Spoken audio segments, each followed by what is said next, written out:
No, I've seen this movie before. Where No, Mr. Delasky, this is not a movie. This is reality. The claim because is that Mr. Delasky, this is reality. Because if you're going to tell, let me bring it to you this way.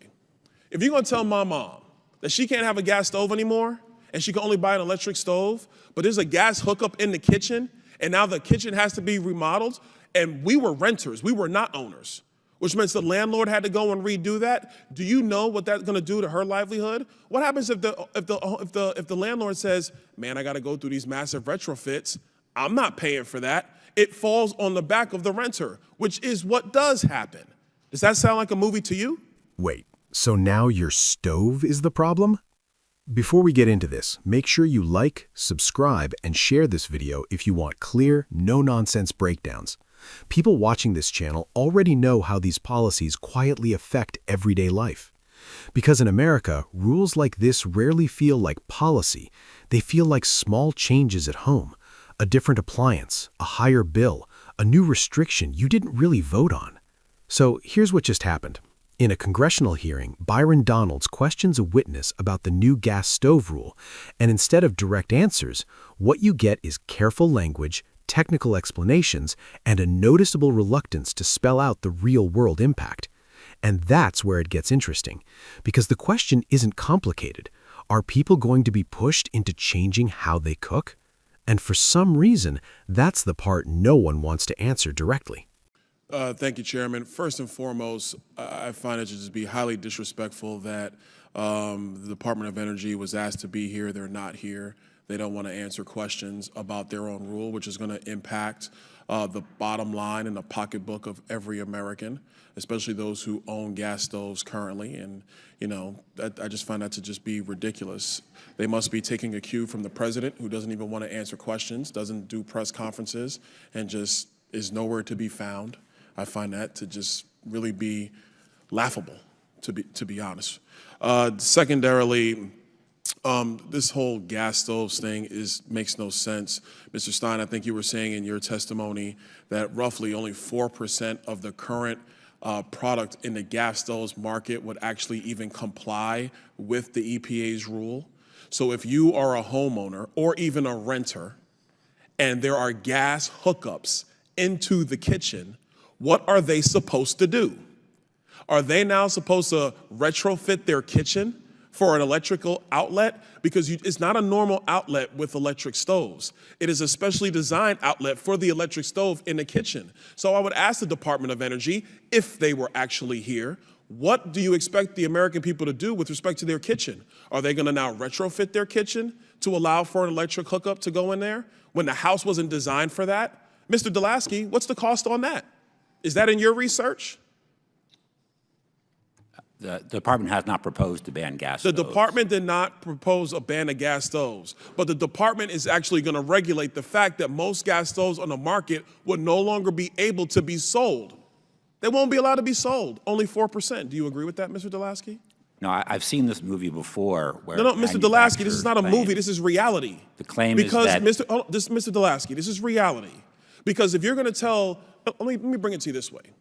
If you're going to tell my mom that she can't have a gas stove anymore and she can only buy an electric stove, but there's a gas hookup in the kitchen and now the kitchen has to be remodeled, and we were renters, we were not owners, which means the landlord had to go and redo that. Do you know what that's going to do to her livelihood? What happens if the landlord says, "Man, I got to go through these massive retrofits.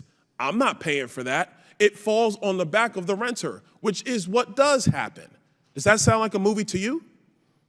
No, it doesn't. I'm not even asking you a question because this is ridiculous. This is not a movie. These are people's lives. And we have the Department of Energy who doesn't even have the guts, the courage to come in here and answer questions about their proposed rule. They'd rather hide in their building down the street than come in here and talk to the American people, talk to the people's representatives. I mean, we do have to fund the Department of Energy. That's coming up in a couple of months. If you can't even come in here and answer questions, why would we fund you? And that's serious. I'm not even joking around because this thing is stupid. For Black and brown communities, the cost of actually having to go out and buy a new appliance or to retrofit your kitchen is far more dangerous to your bottom line and to your pocketbook. I'm being honest, far more dangerous. I noticed in the ranking member's comments, she never once mentioned what it would cost a Black and brown family She didn't talk about that. All she's talking about is the fact that the entire Green New Deal agenda may, and I stress may, cut 1/2 of a degree in the world's climate by 2050. And I stress may, because there was a representative from the Department of Energy in the Senate a few weeks ago, and he could not even answer the question that came from Senator Kennedy. He didn't know. He had no answer. He was like you, Mr. Delaski, just going back through this is not a movie or whatever the heck you're saying over there. This stuff is dumb. Listen, what we should be doing is a couple of things. Number one, making sure that there is actually cheap and readily affordable energy for our businesses and for our people, period, full stop. Two, this notion of chasing down the Green New Deal fantasy, which, by the way, half the globe is ignoring. China is not doing this. Russia is not doing this. And the Europeans are backpedaling from this quickly because even the Europeans now understand that they can't live their Green New Deal dreams on gas that they were getting from Russia. They don't get to do that anymore. So now Europe is backpedaling. We need to get serious in the United States. And if we want to have an economy where everybody's got to be able to earn money in, and we want to have an energy grid that is sustainable, what we can't do are these crazy demands from the Department of Energy and from the EPA. Last thing I'll say is this. If we follow the president's dream and the other party's dream of electrifying every car and electrifying every stove, you know what we're gonna have? We're gonna have an electric grid with not enough energy to turn the lights on. Those are the facts. I yield back. Thank you, Mr. Donald. This is Chair Rick. So the key moment comes when Donalds starts pressing the witness directly on whether this rule would effectively wipe out a large number of gas stove models. And you can feel the tension shift immediately. Instead of a straight yes or no, the response starts getting technical. Efficiency standards, compliance thresholds, industry adjustments, all the usual language. But Donalds doesn't let it slide. He keeps narrowing it down. At one point, he essentially forces the issue.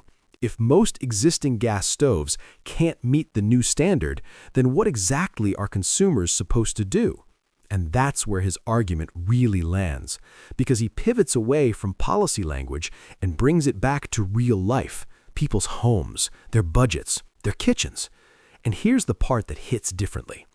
In America, rules like this don't show up as policy papers. They show up as a notice in your building, a higher bill, or a landlord telling you what you can't use anymore.